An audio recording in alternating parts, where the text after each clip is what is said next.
So many years, he had criticized all take the present opposition leader, take the previous president, take anybody in this country. He had not criticized, he had reported, wrong things on them.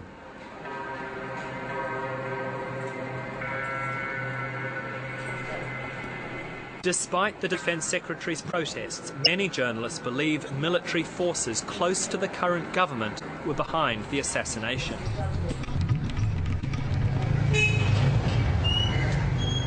Tamil newspaper editor Vidyadaran rides his motorbike to work because he thinks it's safer than a car. He says some Western diplomats, fearing he too might be attacked, have recently offered him asylum. But my management and we have decided to stay here to fight for the rights of the Tamils, the community, and this is the crucial time that journalists have to act prudently on behalf of their people. I am doing that. Even though you know the risks that you are running and the it's consequences. True that when you are leaving from your home, you are you are not sure whether you will return back to your home alive. Sometime you will come back. That is the position of the journalist. The day after I filmed him, Vidyadaran was grabbed by police who arrived in a white van. I was on my way to interview the Secretary of Defence when I got the news. Mentioning the editor's name to Gotabaya Rajapakse provoked a surprising response. Is Mr. Vidyadaran the editor of Sudaroli and Uthayan? He is involved in the recent air attacks. I'm telling you, if you try to give a cover-up for that person, you have the blood in your hands. We have definite information on that. And if somebody tells he's arrested because media, that person also has blood for innocent civilians died in Colombo. I just heard on my way to this interview that he had been arrested. That is the good thing that you asked for that. This morning. Good thing that he asked for that. I'm telling you with responsibility, he's a terrorist. He was in charge of he is responsible for things coordinating air attacks in Colombo. We have arrested him, and it is the right thing to do. And we will take legal action against him. Vidyadaran's wife, sister and brother-in-law were all there when the editor was taken away in a white van. After a flurry of phone calls to foreign diplomats and the UN, his brother-in-law was relieved when he heard Vidyadaran was in custody and alive. Everyone had feared the worst.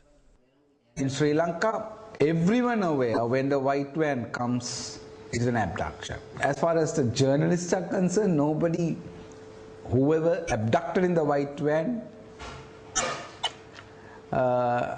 never survived.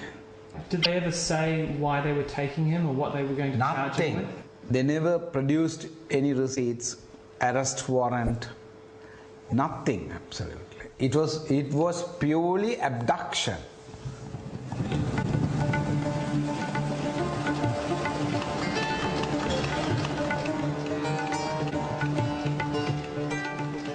What do you think that this government sees, though, as the proper role for journalists?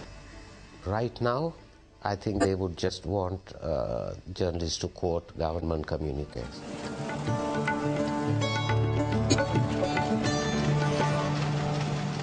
Let me ask you, sir, what do you consider the proper role for a journalist in a time of war? Do the correct thing, act responsibly as a citizen of this country. Look, if you take two words, media freedom, it's very beautiful, very nice. Who can object that? I love it. President loves it. We will support it. Free media. Take two words, nice two words. But remember, when you act you have to think of the situation that we are facing. In that situation, when you take media, they have a different role to play. They should act responsibly. They must take the country first, not these two words, free media. In the name of patriotism, you have trampled on human rights. For slain newspaper editor Lasantha Wickrematunge, media freedom was at the heart of democracy. and he made it clear in his final editorial addressed to the President that it's non-negotiable, even in death. As for me, it is with a clear conscience that I go to meet my Maker.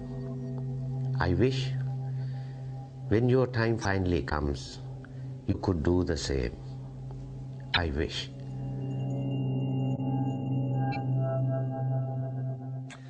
Whoever coined that old adage, truth is the first casualty of war, certainly knew what they were on about. Amos Roberts reporting. A tricky job well done.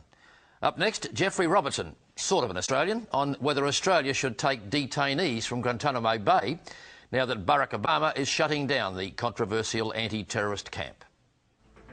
Well, that's a very real moral issue.